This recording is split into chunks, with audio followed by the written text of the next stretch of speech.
SB4 MEDIA tuguse ensonga tukwaniriza mu ddungu Dubai season 2. Era nga wano wentuuse akasana keno mami. Sansokola. Ali mutabani. Jumpisiza yonna mukama yamanyi. We bale kujja mutabani mtani wange. Nayenga oli ku SB4 MEDIA tuguse ensonga eno season yaffe yakubiri nga tuli mu ddungu e Dubai. Bulijjo nanga CLARION era nga ntumirako Mami Fat. Bulijjo mwebuza Mami Fat yafaanana atya? Mami Fat yani naye leero yangambya mutabani jangu era nkwaliriza mulungi nenzija mami anyaniriza tuze wano ku company tusasuka mami nsanyusa okulaba mutabani wange obulamu bulungi mutabani sokoza ku bantu abali eyo banange bana Uganda abe London abe US mwebale ku followinga mutabani wange mwebale kutwagala mwebale kumpagiranga Mami Fat mwebale nnyo mwebalire ddala.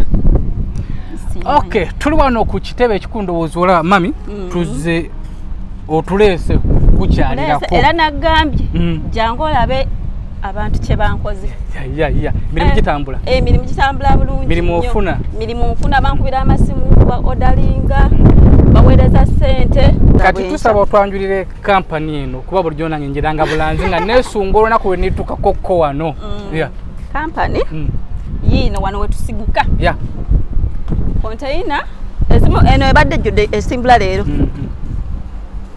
bifonga tunagenda tugenda mapa mbe buno obudde bubu obudde wange mpulira nti esanyutani wange ozze finally CLARION mukola biki musangibwa wano wetuli kitundu ki wano bayitawo Hamri Airport wetusangibwa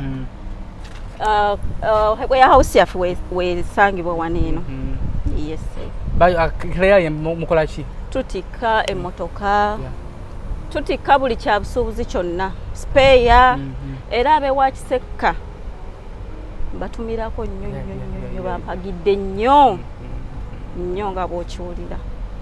Okay, SB4 MEDIA nga nti nze wemba ntandise ensonga tugigusa natandika okulanga mami wange namusisinkana wenasooka okujja mu Dubai nanyaniriza nnyo nampa ebintu byali bingi nnyo ebirabo mwabiraba era naye banjulira naye leero bulijjo nanga mulangira naye nsazeewo leero okujjako ku mulimu gwakola njagala nkuwa omuntu ng'omwesiga omwesigire ddala omuwe bizinensi ate naawe ofunemu twewala okuteeka mu bantu ssente nga tubeesizeeko ekitono olwokuba twawuliddeko naye wenkuwa omuntu nze mba mwesize mba nsaba naawe omwesige omuteekemu obwesigwa ate akukolere omulimu gwo manyi waliwo tutuuse wa wale eno kati mbadde nakatikkula ebintu by'abasuubuzi waliwo byena odalinze bye ba odalinze byengenda okutikka era bye bimu ku bino mbadde nkusaba nkulageko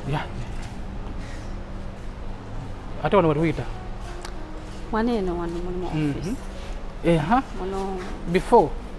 before nga tuwolewo bantu balala abantu mwebali munene mu office sobakuba kati obudde bwakasana baba bawumudde mutabasobola kukola mu kasana baba bawumudde mbabeera mu kabreak naye badde nkusaba tulambuse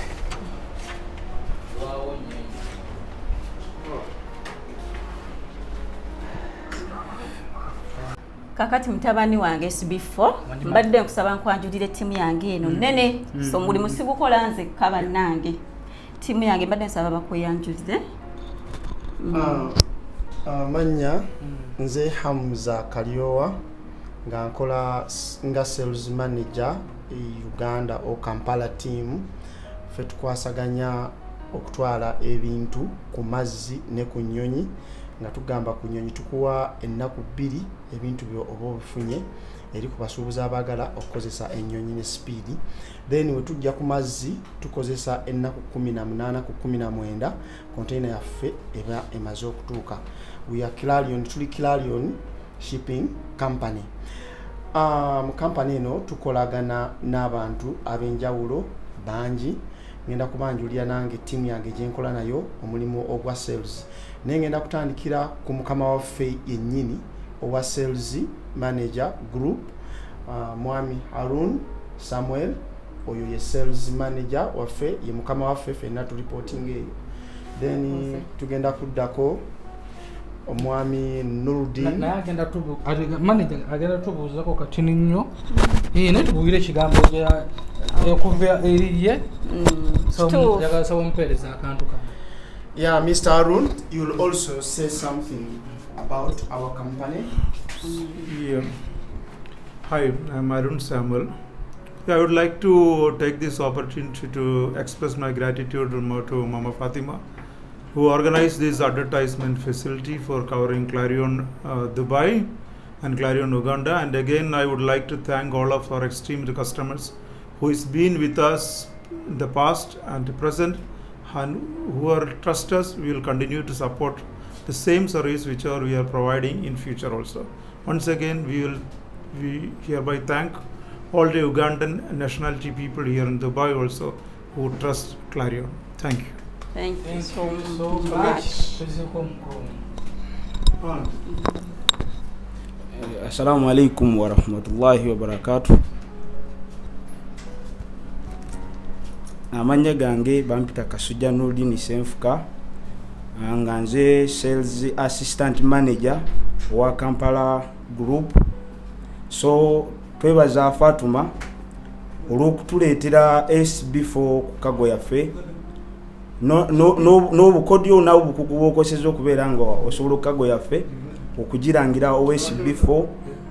SB4 mukama wange tukulabye tukugoberera era tukwebaza omulimu gw'okola. Mungu yaba akusasulamu omusera. Amanya bampita Mande Ali Rukundo, nga nze operation manager wa Kigali department matera ne Kampala nkwasaganya nayo ne timu yonna nga zijeno mbetuli wamu ffe mbitukolera wamu. Nebaza nnyo SB nkwebaza nkugoberera buli naku kwebaza Oluganda nze nemusajja Munyarwanda naye amanyi Oluganda kati nkugoberera buli dakiika nkugoberera buli naku. Webala omutima ogwo gwagaliza n'ogwagala okuyamba abantu kyekisinga ekyo kyolina mu gwe. Kubabuuzako mu Lunyarwanda. Nja kubabuuza naye sooka owulire ensonga yange gye nkutuusaako gwe ng'omuntu. Nkwebaza omutima ogwo gw'olina. Webala okubeera ow'ekisa eri abantu. Webala okubeera omulambulufu. Abantu babawa ssente z'abantu buli nnaku ne batazituusa, naye omuntu bakutuma message ate ogituusa. Ngezaako okukugobera Mukama akusasula okyali mwana muto akuwa ebirungi. Kubanga nze ku kampuni eno tutandise naye emyaka nga 3 emabega giweddewo 2. Neneebaza ttiimu y'e Kampala, nze ndi ku ttiimu y'e Kigali. Neebaza nti bakatandika ate batandise bulungi ate bakola bulungi. Kyenjagala okusingawo tubeere bakozi balungi, ekitono kye tulina tukikole bulungi okutuusa ne tunatuukira ku ekyo ekinene kye tunaatuba tutuuseeko. Munyarwanda Munyarwanda ne musajja Munyarwanda nasibuka Kigali awo Kigali Rwanda tukola bulungi. Akatale kabadde kalungi twagala kwongerako bwongeze. Kundo Mande Ali nkaba ndi manager wa Kigali office abashinzwe gushaka isoko lya Kigali na Kampala azijona hano hose muri Afrika. Akazi dukora hano dukora kago, dutwara imizigo ku ndege tugatwara n'imizigo muri kontineri. Ikindi dukora ni services zose za wadufasaba twazigufasha. Dufasha abakiriya bacu tubagenesha muri uyu mujyi, tugafasha abakiriya bacu byo bashaka byose muri uyu mujyi no kubagezaho ibintu byabo ku mahoro kandi ari mu gihe cyiza, mu gihe gito cyane. Murakoze.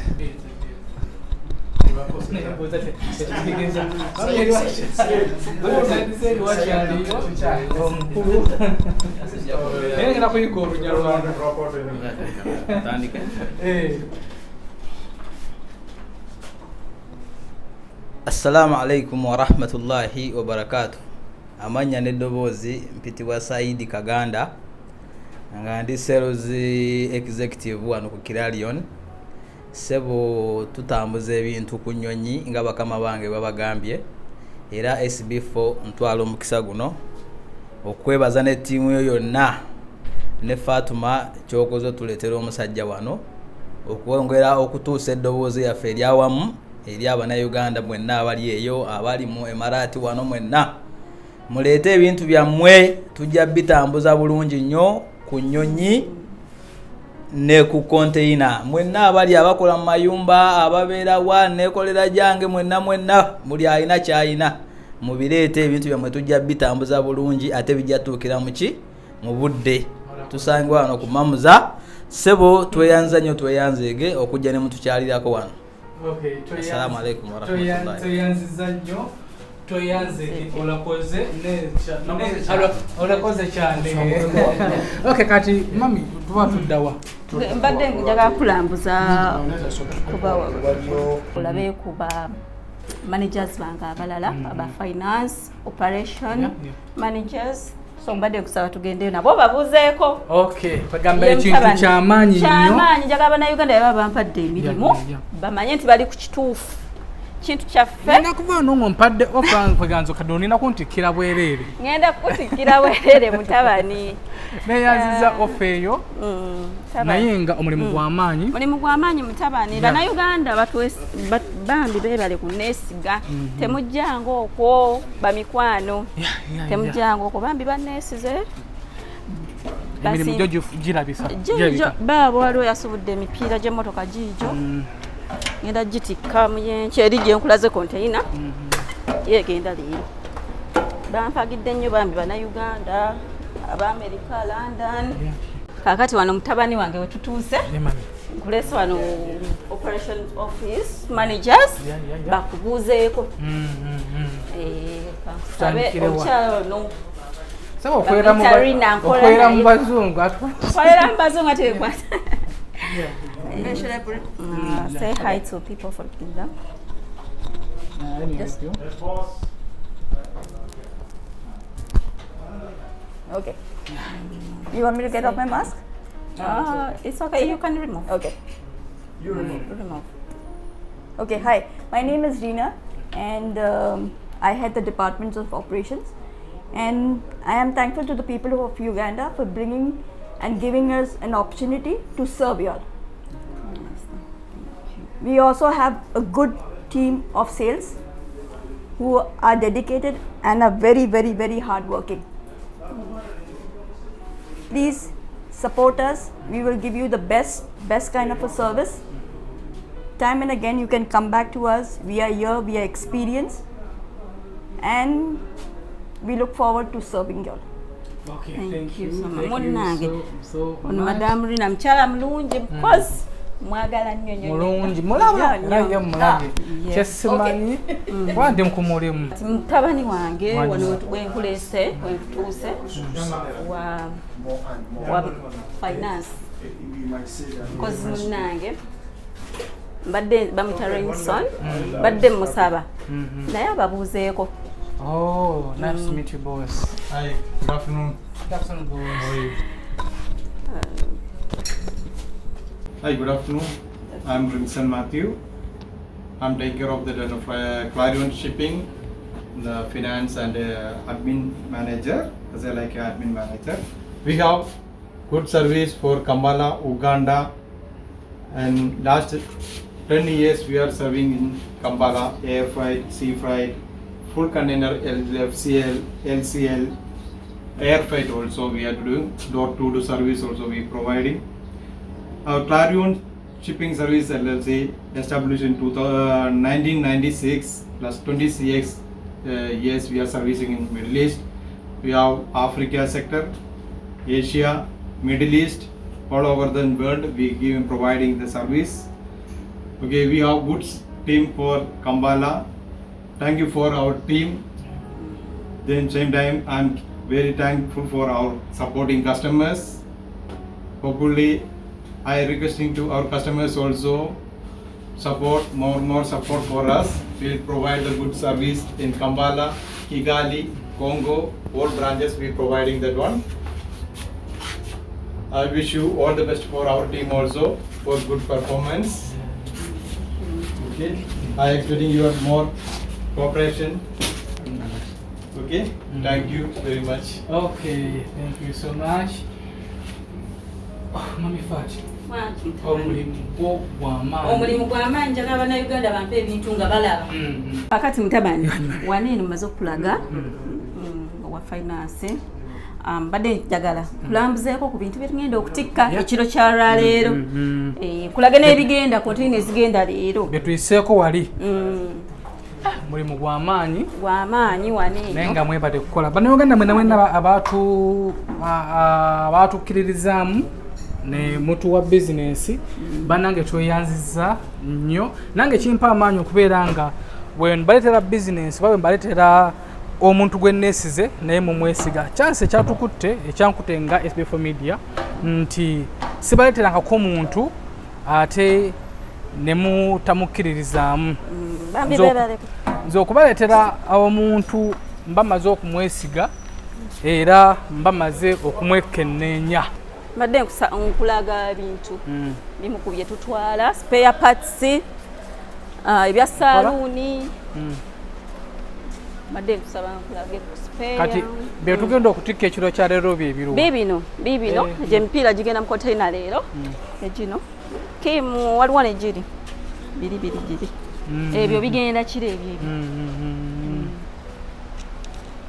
business ku SB4 Media funyeko business nga mmeka bangi aba US lwakuba sofa abasinga bampeereza buweereza ssente bali wala waliwo omukyala bamuyita Hajat Hadija ali US yansindikira message nangamba fati bulijjo nnoonya omuntu omutuufu naye kulabye ku SB4 ate ng'oli mami we gwe seetaaga kuloosaloosa nambulira bye yali ayagala kusuubula bya hardware nengenda mu maduuka ne mubuulira buli kimu ssente biki bangamba nkolera research ompe listi naye njikola era nkutumirako nnyo madamu Hadija ali US webale kunjagala webale kumpagira naye nkola listi ne musindikira nansindikira ssente nezijjawo eri ebintu bye byagenda kati alina ode nga endala gye yakoze bintu bye mutatwala byonna tubitwala ebintu bye tutatwala era byebyo ebintu ebitakkirizibwa nga bintu ki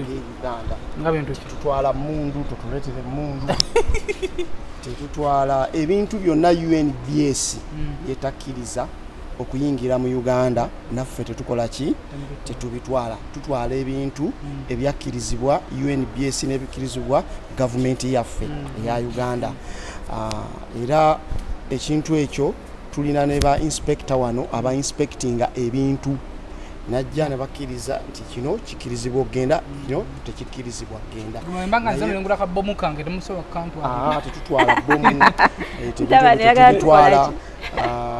tetutwala mundu ebitakkirizibwa Uganda tetukola ki tetubitwala tutwala ebintu ebikkirizibwa era ebiwa omusolo era ebiri mu mateeka ga Uganda tuleeta drone tetwala ezo drone ezibuuka mu bbanga drone emotoka drone waliwo budrone buno obukwata tetubutwala ebintu byonna gavumenti betakola ki betakkiriza n'emmotoka tuzitwala spare parts tumutwala stationary tumutwala supermarket products zonna zigenda ebintu byonna ebikkirizibwa era twebaza nnyo bakasitoma baffe aba Kampala abatuwagidde warehouse yaffe ogiraba essaawa yino essaawa yino batikka containers ziri wali zitikibwa warehouse ogiraba ejjudde kati eno warehouse ebeeramu ebya box tulina warehouse ebeeramu ebintu ebiri-used nga spare motoka emukadde yate tumumixinga na wano ate ye kati ojja kumusanga eri mu warehouse endala twebaza nnyo Mami Fatuma tuconnectinga ku SB4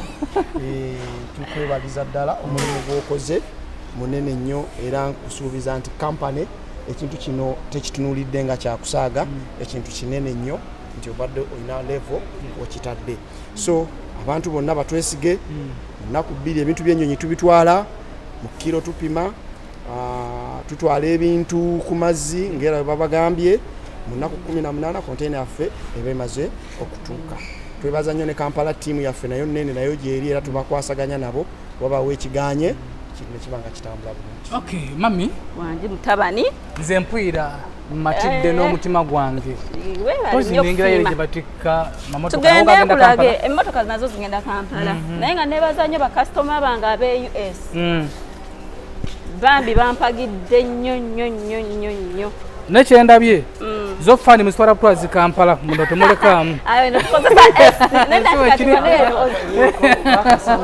mu warehouse ziyita mu buyisi akasana kawano okamanyi naye embeera mwe tutambuliza naye nga mwebale kukola twebaza nnyo naawe tukolekinga eryo lyato nalo ligenda Kampala eryato nalo ligenda Kampala spare part omukadde agenda izo zino spare parts emmotoka egenda Kampala so ebintu bye tukulaga nerino eryato nalyo soke aliwo omugagga nannyini lyo omugagga gwe sitajja kwogera linnya omugagga ligenda inaffe twatwala eryato lya Shiba oba walirabako eryato lya Shiba so ffe tugatikka amaato ago era neeryo tulirwedde okulitwala naye mugagga wali tuyinza kumwogera essaawa zino n'emmotoka erumba emmotoka eno erumba kati era bagireese kati body parts yes naye nga body parts ziri use naye nga zigenda Uganda tubali twagala tubalage nti tupima groupage container ya groupage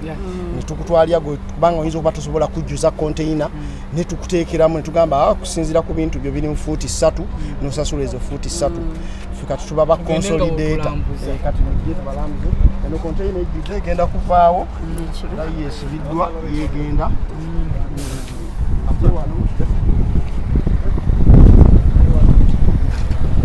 SB4 no bamuyita Davis obadda yeekweka ono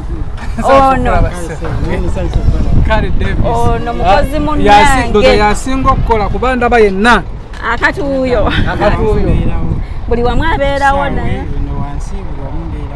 making sure nti ekime kya customer kyatuwadde kituuse bulungi.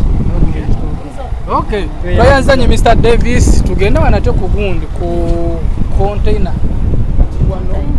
tukulaga container ya wanji container ya groupage groupage mwe tutera abantu abatasobola container number netubanga tukwawulira mwe tugamba nti kati gwe okusinzira ku bintu byo bino biri mu fuuti bwe biti era bino ebintu bino byonna biri used ne watch sector tukola nabo n'abantu bonna abadiringa mu bintu ebiri used so kati no bya groupage tugenda kuteekamu emmotoka twongeremu ne spray ono ne container esobola okukola ki groupage change sasudako ngaka partition groupage kwe ngawe government kituyita groupage nti ba customer abatasobola container number eno container number eri 40 feet nayo izokuzanga tugisobola muntu naye nga ate musobola okubata abantu batano abantu mukaaga naye buli omu ne tumukolera olupapula lwe ne fuutize kituyita groupage nengera ngako ni yebitano ayino kati bloka za motoka cylinder head motoka ezaffe eziwakiseka bamakanika bonna ebyuma babyetanira Mr. SB4 kantwala omukisa guno okwebaza bakasitoma baffe olw'omulimu ettendo okutwesiga nembeera nga musobola omusajja kati ng'ono yalese emaali ye agitulekedde obwesigo bwe batuteekamu naffe tufuba nnyo okubeera nga tubutuukiriza era ffe container yaffe wano tugibalira ennaku 20 eba eri mu libate eba etuuse era tubeebaza olw'obwesigwa bwe batuteekamu era tusaba buli omu agambe munne nti waliwo obwesigwa bwabwe bubeere nga bukubisizaamu era basobole n'otwongera emirimu emirala eri bakama baffe ab'Uganda. Ekyo kiwedde tweyanziza nnyo tweyanzeege Mami Fat nze okuwange omutima gwange gwo mugumu kuba bulijjo nerabika nga mami gwempereza abantu bintu twakikwasaganya atya naye bambi babadde bannesiga ate ku lulwo nnyo bannesiga ku lulwo bagamba SB4 ate mutabani okakulanze basindika busindisi sente ne bambulya kyebaagala nenkinoonya oyagala mmotoka nga ngenda nga njigula nga tugireeta nga tugitikka naku 18 nze nkusaba ofa nga sinnava wano ofa ngenda gikuwa manyeti wengula oba kamotoka kange ngenda gikusinza butagikuwa mutabani.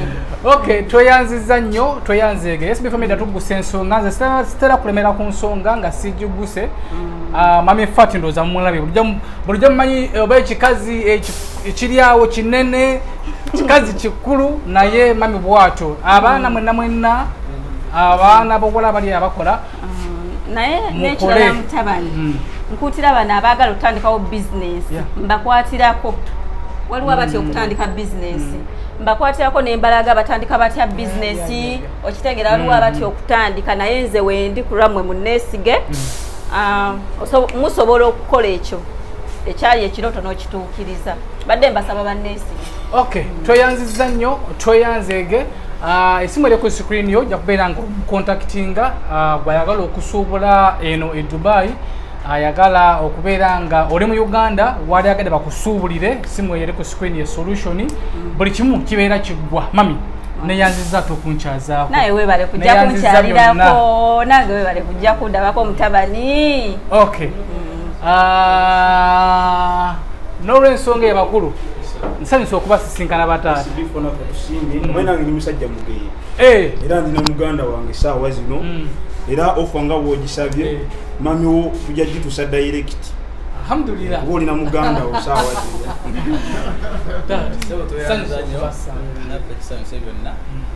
saba Mungu olugendo bwonaabuddayo otuuke bulungi ssebo ate inshallah tujja sigana e Kampala inshallah tuyongere toyanziza nnyo SB4 toyanzidde ddala webale nnyo okujja nga mami Fati akuyambyeko okututuukako wano era tusuubiza nti tujja kweyongera okukolagana nawo ofisi yaffe ogirabye Kampala tugenda kutuusawo nawo ofisi ogirabe nti ebintu byaffe biri alaali ekyenjawulo kuffe bwesigwa mututaliiwo ekintu kyajja kukifuna bw'oli tujja kukiteekamu ekitwale nga bwekyagala mubale nnyo mubalire ddala tweyanziza mpozi otiyiriwe tukitikira emmere zizo zigirize kyekyenjawulo kansembeyo nakana akalowooza bakulu nga tetunava wano tufuneyo ndowooza obutebe tubuteekenga muno tukolenga nesawuna tukikolerenga ddala kozi ekampala tusasa mitwalo ebiri ogenda mu sawuna naye wano sawuna ofuna yabwerere toyanziza nnyo toyanzige SB4 Media tugusa ensonga akataleke kambadde nsaba kukutumira ku bakasitoma baffe bonna bambi temujjango okwo mwongere ddala omulimu gwe mukola okutuwagira mutwesigenze nga mami Fatuma bambi nja baweereza bulungi ate mwebale kumpagira toyanziza nnyo tweyanzige SB4 Media tugusa ensonga